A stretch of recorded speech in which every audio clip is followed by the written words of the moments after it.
ఈనాటి కిసాన్ వాణి కార్యక్రమానికి స్వాగతం. ఈ కార్యక్రమ ప్రాయోజకులు వ్యవసాయ మరియు రైతు సంక్షేమ మంత్రిత్వ శాఖ, భారత ప్రభుత్వం.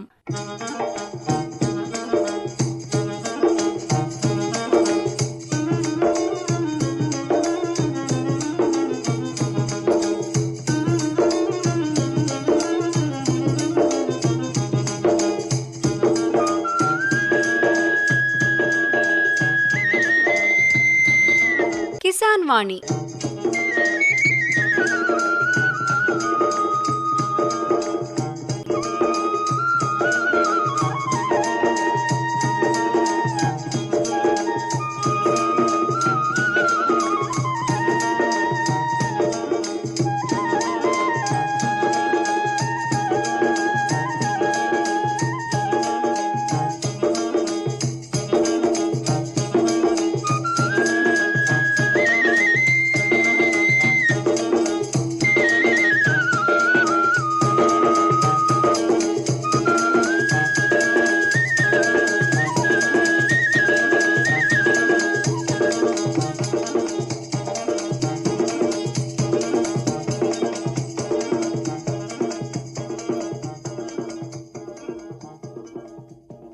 हर जोखिम से निकल कर फसल आए, सुरक्षित हो जाए।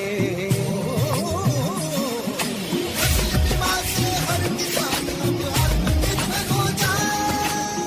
संकट के समय प्रधानमंत्री फसल बीमा योजना किसानों के लिए वरदान है। अब सूखा पड़े या बाढ़ आ जाए कोई डर नहीं, अब ओले पड़े या कीट पतंगे फसल खा जाए कोई फिक्र नहीं, क्योंकि हमने लिया है प्रधानमंत्री फसल बीमा।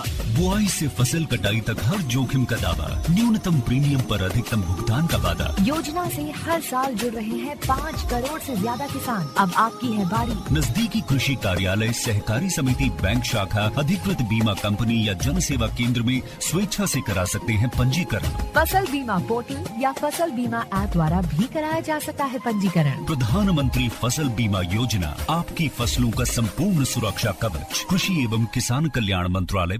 ఈనాటి కిసాన్ వాణి కార్యక్రమంలో ముందుగా జీడి మామిడి పంటలో అధిక దిగుబడికి చేపట్టవలసిన జాగ్రత్తలు అనే అంశం గురించి ఆముదాల వలస కృషి విజ్ఞాన కేంద్రం ఉద్యాన శాస్త్రవేత్త డాక్టర్ వి హరికుమార్ గారు అందించే వివరాలు విందామా?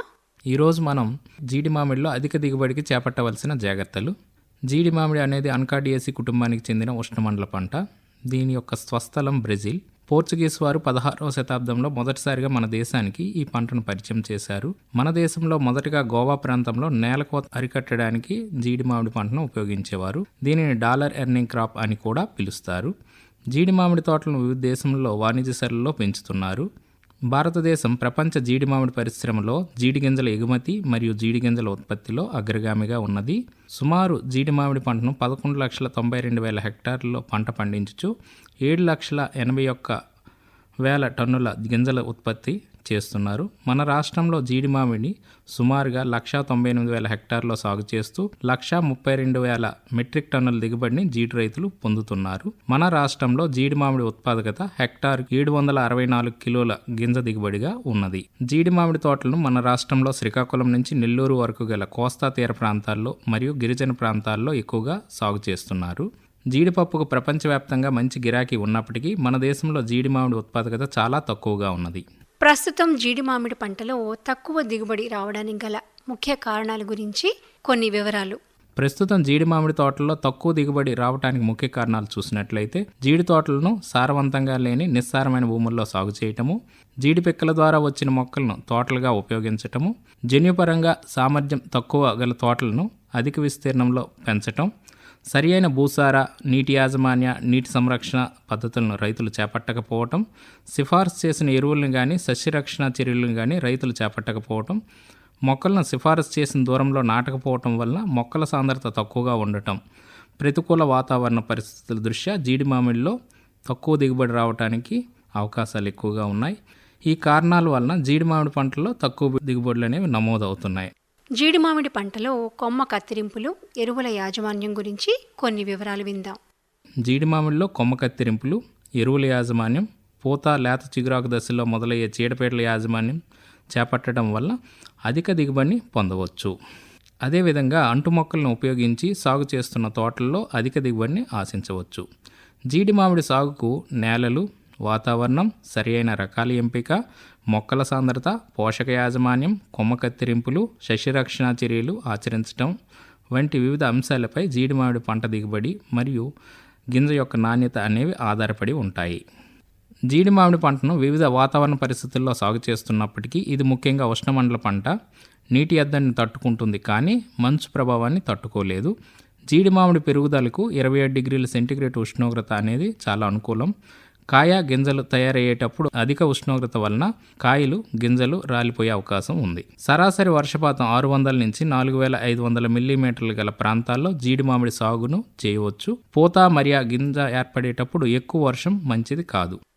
జీడి మామిడి పంటలు పండించే నేలల గురించి కొన్ని వివరాలు తెలుసుకుందాం. నేలల విషయానికి వస్తే ఇసుక నేలలు, ఎర్ర నేలలు, గరప నేలలు, తేలిక నేలలు, కోస్తా ప్రాంతాలు మరియు కొండ ప్రాంతాలు, పొగమంచు లేని ప్రాంతాలు లేదా పొగమంచు తక్కువగా ఉన్న ప్రాంతాలు, ఉదజన సూచిక 6.3 నుంచి 7.3 గల నేలల్లో జీడి మామిడి పెరుగుదల బాగుగా ఉండి సకాలంలో పూత, కాపుని ఇచ్చేదానికి అవకాశం ఉంది.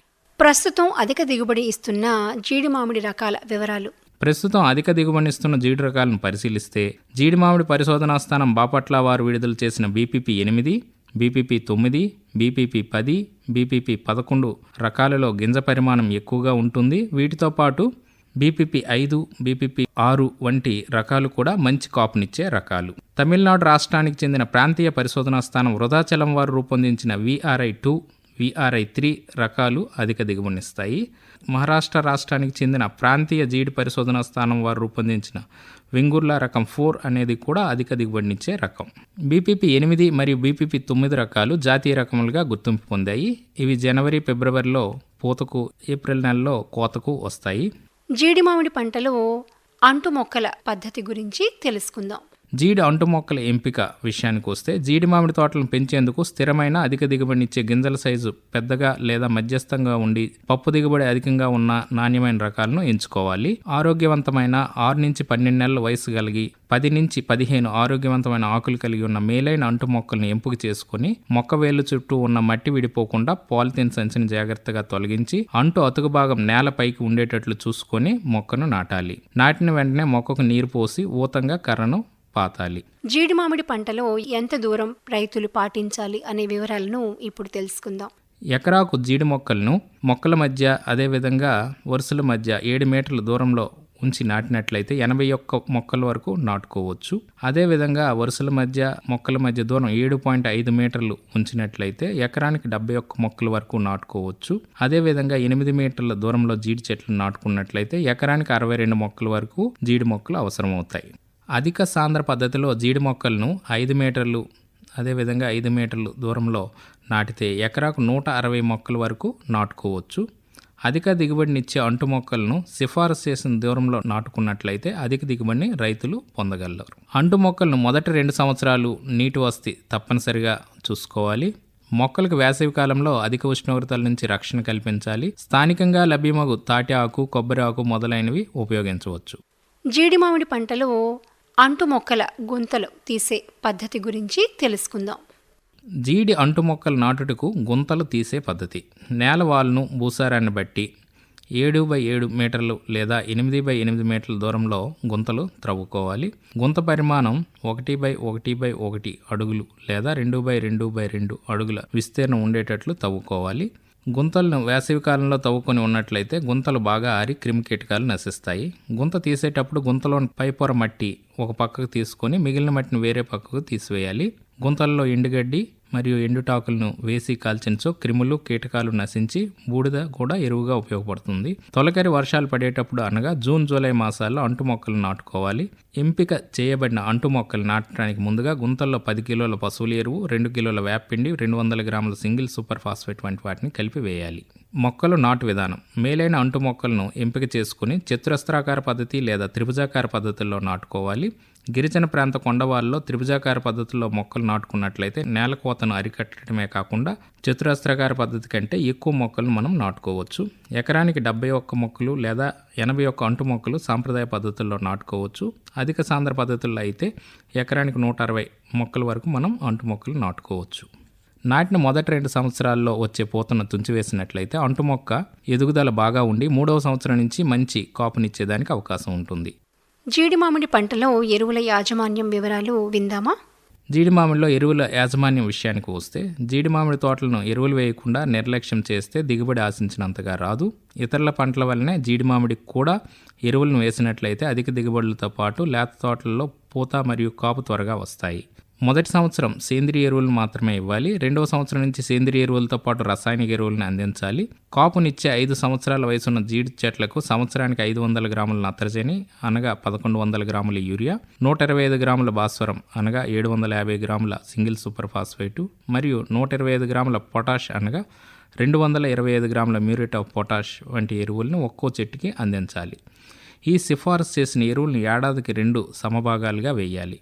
మొదటి సమభాగం ఎరువుల్ని జూన్ జూలై నెలల్లో, మిగిలిన సగభాగం సెప్టెంబర్ అక్టోబర్ నెలలో వేస్తే మంచి ఫలితాలను పొందవచ్చు. అదేవిధంగా లేత జీడి మామిడి తోటల్లో మొదటి దఫాగా సిఫారసు చేసిన సగభాగం 2వ సంవత్సరంలో యూరియా అయితే 185 గ్రాములు, సింగిల్ సూపర్ ఫాస్ఫేట్ అనేది 125 గ్రాములు, మ్యూరేట్ ఆఫ్ పొటాష్ అనేది 33 గ్రాములు ప్రతి చెట్టుకి ఇవ్వాలి. 3వ సంవత్సరంలో యూరియా 370 గ్రాములు, సింగిల్ సూపర్ ఫాస్ఫేట్ 250 గ్రాములు, మ్యూరేట్ ఆఫ్ పొటాష్ 66 గ్రాములు ప్రతి చెట్టుకి ఇవ్వాలి. 4వ సంవత్సరంలో ప్రతి చెట్టుకి యూరియా 434 గ్రాములు, సింగిల్ సూపర్ ఫాస్ఫేట్ 312 గ్రాములు, మ్యూరేట్ ఆఫ్ పొటాష్ 100 గ్రాములు ప్రతి చెట్టుకి ఇవ్వాలి. 5 సంవత్సరాలు దాటిన ప్రతి చెట్టుకి యూరియా 543 గ్రాములు, సింగిల్ సూపర్ ఫాస్ఫేట్ 375 గ్రాములు, మ్యూరేట్ ఆఫ్ పొటాష్ 100 గ్రాములు చొప్పున ప్రతి చెట్టుకి జూన్ జూలై నెలల్లో ఇవ్వాలి. అదేవిధంగా 2వ దఫాగా ఇదే సమభాగాన్ని సెప్టెంబర్ అక్టోబర్ నెలలో ప్రతి చెట్టుకి ఇవ్వాలి. రసాయనిక ఎరువులతో పాటు పశువుల ఎరువు 50 కిలోలు చొప్పున ప్రతి చెట్టుకి ఇచ్చినట్లయితే మొక్క పెరుగుదల బాగుంటుంది. సిఫారసు చేసిన ఎరువులను చెట్టు మొదల నుంచి 1 మీటర్ లేదా 1.5 మీటర్ల దూరంలో 15 సెంటీమీటర్ల వెడల్పు గల లోతుగాడి చేసి అందులో వేసి కప్పాలి. జీడి మామిడి పంటలో నీటి యాజమాన్యం గురించి కొన్ని వివరాలు తెలుసుకుందామా? నీటి యాజమాన్యంకి వస్తే, జీడి మామిడి పంట సాధారణంగా కేవలం వర్షాధారిత పంటగానే పండించడం జరుగుతుంది. కానీ క్రమమైన నీటి యాజమాన్యాన్ని చేపడితే అధిక దిగుబడులు పొందవచ్చు. జీడి అంటు మొక్కలను పొలంలో నాటిన తర్వాత మొదటి 2 సంవత్సరాలు తప్పక నీటి తొడులు అనేవి కల్పించాలి. నేల తేమను బట్టి, చెట్టు ఆవశ్యకతను బట్టి నీటి తొడులు ఇవ్వాలి. పిందె కాయ పెరిగే సమయంలో నీరు పెడితే కాయ గింజ సైజు పెరిగి దిగుబడి పెరుగుతుంది. డ్రిప్ ద్వారా జీడి మామిడిని నీరు అందిస్తే 60% వరకు నీటిని ఆదా చేసుకోవచ్చు. మల్చింగ్ మరియు నీడ కల్పించడం వల్ల జీడి మామిడిలో ఆదాయాన్ని పొందవచ్చు. మొక్క పాదుల్లో కొబ్బరి పొట్టు, ఎండుటాకులు, వరి చెత్త ఉంచి వేసవిలో మల్చింగ్ చేయటం వల్ల నేలలో తేమ ఆవిరి కాకుండా కలుపు మొక్కల నుంచి కాపాడవచ్చు.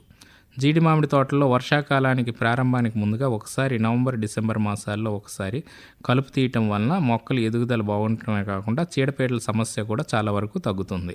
జీడి మామిడిలో కొమ్మ కత్తిరింపులు చేయటం వలన లేత కొమ్మ వచ్చి పూత, కాత మరియు దిగుబడి అనేది పెరుగుతుంది. ముదురు తోటలో కొమ్మ కత్తిరింపులు తప్పనిసరిగా చేయాలి. సంవత్సరానికి ఒకసారి కొమ్మ కత్తిరింపులు అనేవి చేసుకోవాలి.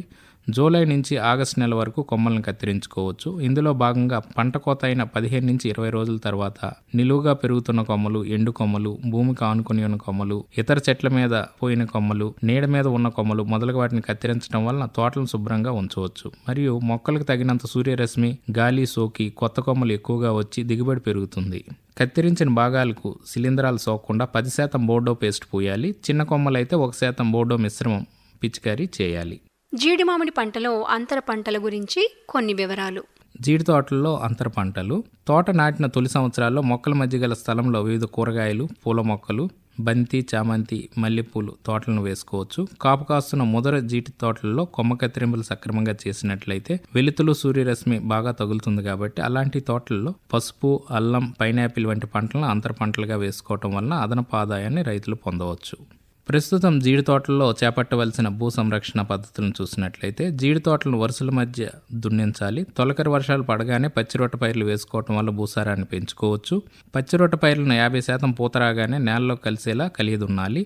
ఎరువులు వేయటానికి వీలుగా పాదులు తయారు చేసుకోవాలి. జీడి మామిడి పంటను చాలా ప్రాంతాల్లో నేల కోతను అరికట్టడానికి వాలు ప్రాంతాలు, గిరిజన ప్రాంతాల్లో సాగు చేస్తున్నారు. జీడి మామిడిలో వేరు వ్యవస్థ ఉపరితలంలో ఎక్కువ విస్తీర్ణంలో వ్యాపించి ఉంటుంది కనుక గిరిజన ప్రాంత కొండవాళ్ళలో వర్షాల కారణంగా భూసారం కొట్టుకుపోకుండా జీడి చెట్లు భూమి కోతను అడ్డుకుంటాయి. వర్షాకాలంలో నీరు తోటల్లో నిలబడకుండా వాగుల్లో కలిసిపోతూ ఉంటాయి. ఈ పరిస్థితిని నివారించడానికి భూసారాన్ని, వర్షపు నీటిని పరిరక్షించి నేలకోతను అరికట్టడానికి గాను కాంటూరు గట్లు, కందకాలు మరియు ట్రెంచులను మనం ఏర్పాటు చేసుకోవాలి. తోటల్లో నీటి కుంటలు ఏర్పాటు చేసి ఉంచినట్లయితే వర్షాకాలంలో నీరు భూమిలోకి ఇంకి మరలా మొక్కల పెరుగుదలకు ఉపయోగపడుతుంది. ఈ విధంగా నిస్సారమైన నేలలను, గిరిజన కొండవాలు భూములను సంరక్షించుకోవటం ద్వారా జీడి మొక్కల పెరుగుదల, పూత, కాత బాగా వచ్చి రైతుకు అధిక ఆదాయాన్ని తీసుకునేదానికి అవకాశం ఉంది. చెట్లు వయసు పెరిగే కొద్దీ పంట దిగుబడి పెరుగుతుంది. 3వ సంవత్సరం మొదలుకొని పంట దిగుబడి మొదలవుతుంది. మంచి రకాల అంటు మొక్కల ద్వారా తోటలు పెంచినప్పుడు 10 సంవత్సరాల వయసు గల తోటల నుంచి సరాసరి చెట్టుకు 10 కిలోల కన్నా అధిక దిగుబడి లభిస్తుంది. జీడి మామిడి సాగు లాభసాటిగా ఉండాలంటే ఎకరానికి 62 చెట్లు తక్కువ కాకుండా చూసుకోవాలి. ఏ కారణం చేతనైనా జీడి మామిడి చెట్లు చనిపోయినచో వెంటనే వేరే కొత్త అంటు మొక్కతో ఖాళీ స్థలాన్ని భర్తీ చేయాలి. సరి అయిన యాజమాన్యం, సాగు విధానం ద్వారా జీడి మామిడి తోటల్లో అధిక దిగుబడిని పొందవచ్చు. వర్షాకాలంలో జీడి మామిడిలో సస్యరక్షణ చర్యల గురించి తెలుసుకుందాం. ముఖ్యంగా ఈ వర్షాకాలంలో సస్యరక్షణ చర్యలను పట్టించుకున్నట్లయితే జీడి మామిడి కాండం మరియు వేరు తులుచు పురుగు ఆశించే నష్టం చేసే అవకాశం ఉంటుంది. ఈ పురుగును జీడి మామిడి చెట్ల ఆగర్భ శత్రువుగా కూడా చెప్తారు. ఇది చెట్టును సమూలంగా నాశనం చేస్తుంది. ఇది ఎక్కువగా ముదురు తోటల్లో కనిపిస్తుంది. తొలకరలో దీని వ్యాప్తి మరియు ఉధృతి అధికంగా ఉంటుంది. తల్లి పురుగు జీడి మామిడి చెట్టు ప్రధాన కాండంపై గల బెరల్లోని పొగల మధ్య, చీలికల మధ్య లేక బయటకు కనిపించే వేర్ల బెరడుపైన గుడ్లు పెడతాయి. గుడ్ల నుంచి వచ్చిన లద్దె పురుగులు బెరడుపై రంధ్రాలు చేసి తొలచుకుంటూ కాండం మరియు వేరు లోపలికి చేరుతాయి. ఈ లద్దె పురుగు తిని విసర్జించిన పదార్థం చెక్కపొడి రూపంలో నల్లని బంక రూపంలో ఉండి రంధ్రాన్ని కప్పివేస్తుంది. దీని మూలంగా చెట్టు జీవనాళంలో తెగిపోయి జీవరస ప్రవాహం చెట్టులో ఆగిపోయి క్రమంగా ఆకులు పండిబారి ఎండిపోతాయి, కొమ్మలు ఎండిపోతాయి. ఈ పురుగు ఆశించిన చెట్లను ముఖ్యంగా ముదిరిన దశలో రక్షించడం కష్టమైన పని కాబట్టి ప్రారంభ దశలోను గుర్తించి వాటికి నివారణ చర్యలు చేపట్టాలి. ఈ పురుగును నివారించడానికి వర్షాకాలంలో తోటల మొదళ్ల వద్ద కలుపు లేకుండా శుభ్రంగా ఉంచుకోవాలి. పురుగు సోకిన చెట్లను గుర్తించి ప్రారంభ దశలోనే పై బెరడు తొలగించి కాండం మరియు వేరు లోపల దాగి ఉన్న లద్దె పురుగులను వేరువేసి చంపివేయాలి. బెరడు చెక్కిన చోట వెంటనే క్లోరిఫైరిఫస్ అనే మందుని 10 మిల్లీలీటర్ నీటికి చొప్పున కలిపి పిచికారీ చేయాలి. జీడి మామిడి పంటను టీదోమ, ఆకుగూడు కట్టు పురుగు, పిండి నల్లి వంటి పురుగులు ఆశించినట్లయితే వాటి నివారణకు థయోమెథాక్సామ్ అనే మందును 0.2 గ్రాములు లేదా క్లోరిఫైరిఫస్ అనే మందును 2 మిల్లీలీటర్లు లేదా లాంబ్డా సైహ్లోత్రిన్ అనే మందును 0.6 మిల్లీలీటర్లను లీటర్ నీటికి చొప్పున కలుపుకొని పిచికారీ చేయాలి. అదేవిధంగా బ్లైట్ లేదా ఎండు తెగులు వంటి వాటిని చెట్టు కొమ్మలను ఆశిస్తే కార్బండైజం అనే మందు 1 గ్రాము లీటర్ నీటికి చొప్పున కలుపుకొని పిచికారీ చేయాలి. ఈ విధంగా సాగు యాజమాన్యం, అదేవిధంగా సస్యరక్షణ చర్యలు చేపట్టినట్లయితే జీడి తోటలు ఆరోగ్యంగా ఉండి మంచి నాణ్యమైన బలమైన కొమ్మలు ఉత్పత్తి చేసి అధిక దిగుబడి పొందేదానికి అవకాశం ఉన్నది. ఈనాటి కిసాన్ వాణి కార్యక్రమంలో మీరింతవరకు జీడి మామిడిలో అధిక దిగుబడికి చేపట్టవలసిన జాగ్రత్తలు అనే అంశం గురించి ఆముదాల వలస కృషి విజ్ఞాన కేంద్రం ఉద్యాన శాస్త్రవేత్త డాక్టర్ వి హరికుమార్ గారు అందించిన వివరాలు విన్నారు. అప్పన్నా, మన రంగన్న తోటలో కొబ్బరి మొక్కలు చూసావా? 2-3 అయితే ఎట్లున్నాయో తెలుసా? ఏమైంది? ముందేమోనంట పంకగారిందంట, తర్వాత ఏమోని ఆకులన్నీ పోయి అసలు ఒక్కొక్క చెట్టు ఎట్టుందనుకుంటున్నావు, పెన్సిల్లాగా ఉందప్పన్నా. అసలు ఇలా అయితే మనకు ఆదాయం ఎట్లా? అసలు మొత్తం పోద్దిగా అప్పన్నా. ఓహో అదే, అదేలే మొదట్లో గమనించుండడు. కాండం మీద అంతా అక్కడక్కడ ఈ బంక కారి ఉంటది, కారిందంట. అది గ్యానోడర్మా అనే ఒక రకమైన శిలీంద్ర జబ్బు. దీనికి మనకున్నటువంటి ఒకే ఒక మార్గం ట్రైకోడర్మా విరిడి. ట్రైకోడర్మా విరిడిని తెచ్చి భూమిలో చుట్టూ గనక కలిపినట్లయితే కనీసం రోగం రానాటికి రాకుండా చూసుకోవచ్చు. అయితే ట్రైకోడర్మా వేసుకున్నట్లయితే మనం దీన్ని నివారించవచ్చు అంటాం. ఇప్పుడు ఒక జానపద గీతం విందాం.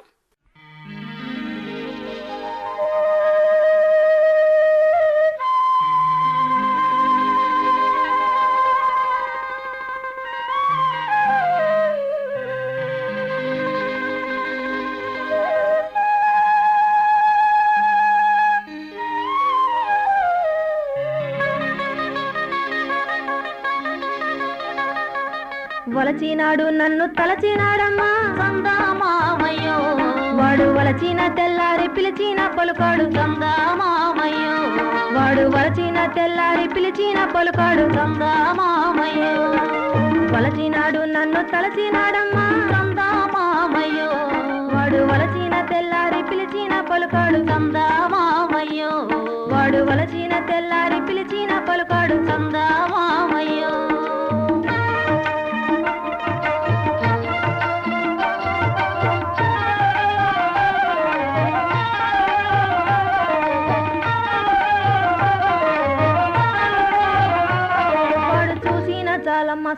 స్వర్గమే దరిదాపు చూసిన చాలమ్మ స్వర్గమే దరిదాపు చూసిన చాలమ్మ స్వర్గమే దరిదాపు సందామావయ్యో వాడు నవ్వుతూ మాట్లాడి కవ్వించిపోయాడు సందామావయ్యో వాడు నవ్వుతూ మాట్లాడి కవ్వించిపోయాడు సందామావయ్యో వాడు ముసిముసి నవ్వుతో మురిపించిపోయాడు ముసిముసి నవ్వుతో మురిపించిపోయాడు ముసిముసి నవ్వుతో మురిపించిపోయాడు సందామావయ్యో వాడి మునిపళ్ళ సందున్న ముత్యాలు కూర్పిద్దు సందామావయ్యో వాడి మునిపళ్ళ సందున్న ముత్యాలు కూర్పిద్దు సందామావయ్యో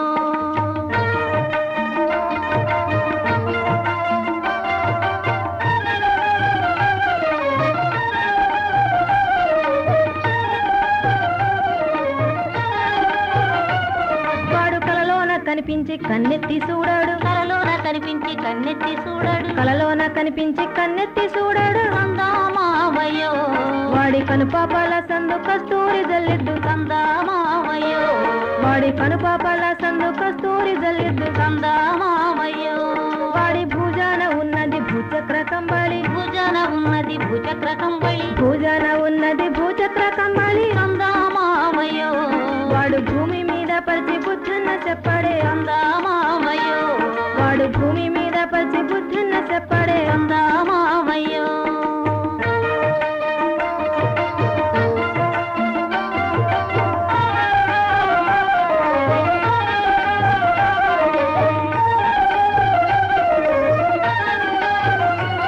వాడు కోపాన ఒకసారి కసిరి తిట్టిన చాలు కోపాన ఒకసారి కసిరి తిట్టిన చాలు కోపాన ఒకసారి కసిరి తిట్టిన చాలు సందామావయ్యో వాడి కౌగిట ఈతను చాలించిన చాలు సందామావయ్యో వాడి కౌగిట ఈతను చాలించిన చాలు సందామావయ్యో వాడి బొడ్డున ఉన్నది పచ్చల పిడిబాకు బొడ్డున ఉన్నది పచ్చల పిడిబాకు బొడ్డున ఉన్నది పచ్చల పిడిబాకు సందామావయ్యో వాడి పిడిబాకుతో గుండె చీల్చిన చాలమ్మ సందామావయ్యో వాడి పిడిబాకుతో గుండె చీల్చిన చాలమ్మ సందామావయ్యో సందామావయ్యో సందామావయ్యో సందామావయ్యో సందామావయ్యో సందామావయ్యో సందామావయ్యో సందామావయ్యో సందామావయ్యో.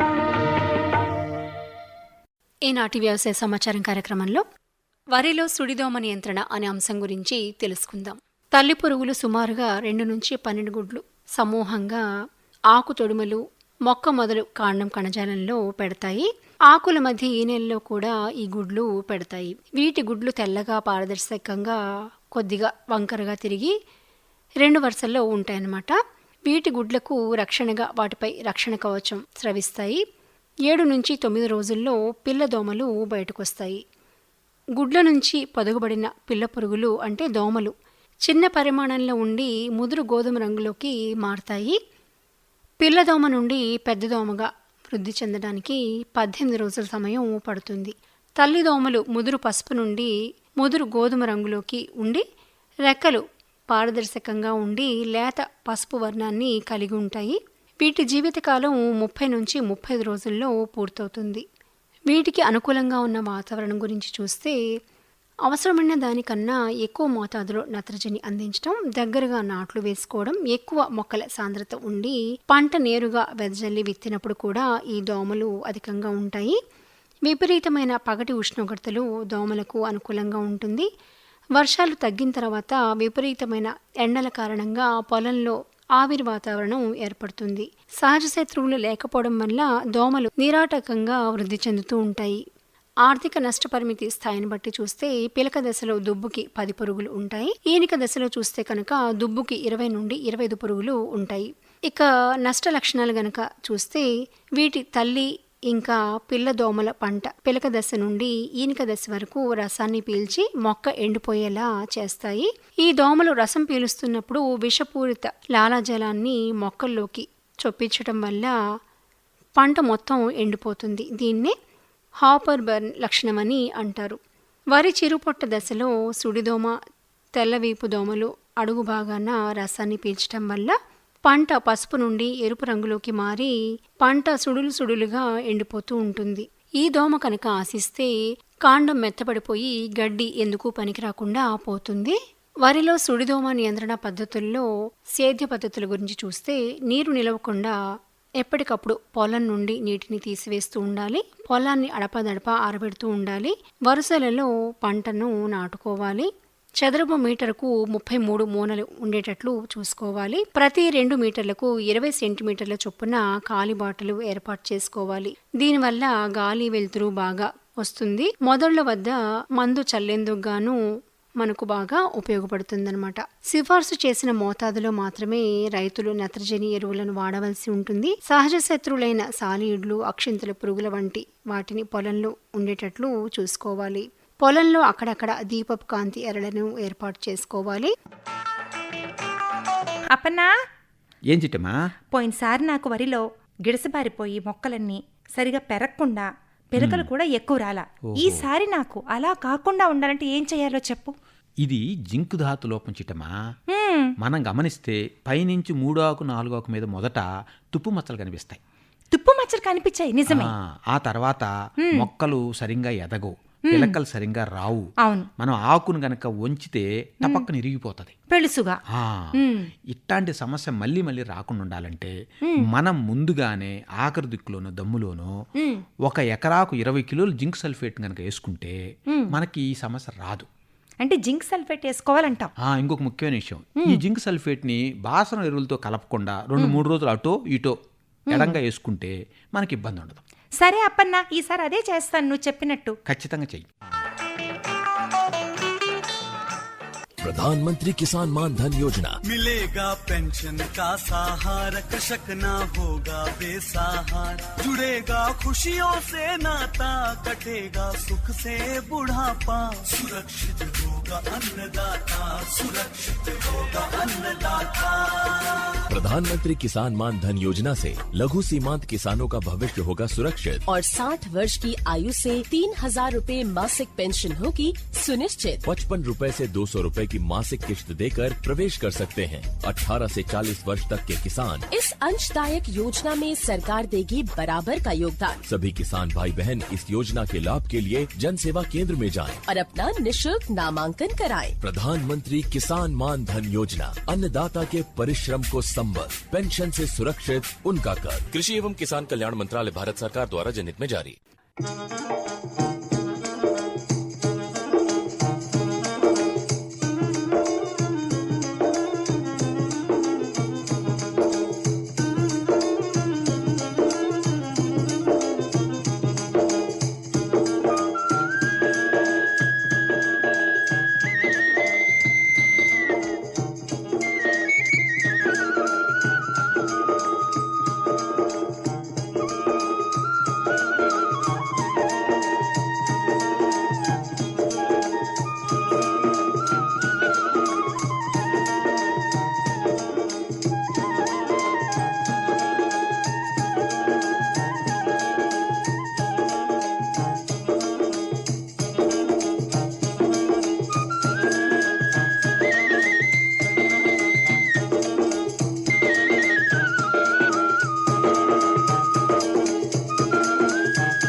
ఈ కార్యక్రమ ప్రాయోజకులు వ్యవసాయ మరియు రైతు సంక్షేమ మంత్రిత్వ శాఖ, భారత ప్రభుత్వం.